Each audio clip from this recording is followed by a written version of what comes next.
राजनीति छ, खेतको फोटामा आँठोमा राजनीति छ।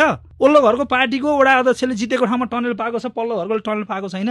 सम्पन्नशाली काठमाडौँमा चाहिँ घर घडेरी भएको मान्छेले छात्रवृत्ति पाएको छ, एउटा निमुखा छोराले पाएको छैन। त्यो पार्टी धान्ने प्रवृत्ति यसरी बढिरहेछ।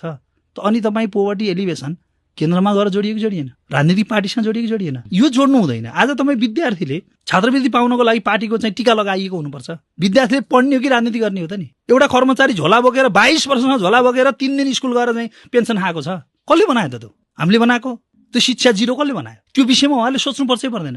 जब नेपाल सरकारको तलब खाएर पढाउनुहुन्छ भने उहाँले 22 वर्षमा झोला बोक्न के को आवश्यकता भयो त? राजनीति गर्ने त सदनमा त्यत्रा अट्टी नसक्दै सांसद छन् त। यत्रो देशमा यति सांसद छन्, 37,000 त देशभरि चाहिँ तपाईँको चाहिँ राजनीतिक नियुक्तिका चाहिँ वडा अध्यक्ष सदस्यदेखि लिएर ती व्यक्तिहरू छन्। जब 2 करोड 90 लाख जनसङ्ख्या भएको देशमा त्यही पनि 60 लाख बाहिर छन्, 37,000 मान्छे भएर पुगेन। फेरि विद्यार्थी संगठन चाहियो, किसान संगठन चाहियो, कर्मचारी संगठन चाहियो, स्वास्थ्यमा पनि संगठन चाहियो, संवेदनशील पेसामा पनि देख्नुहुन्छ, ब्याङ्कमा चाहिँ वित्तीय संगठन चाहियो। के का लागि यो राजनीति अडाउन केही थान नेताहरूलाई नेता बनाइराख्न?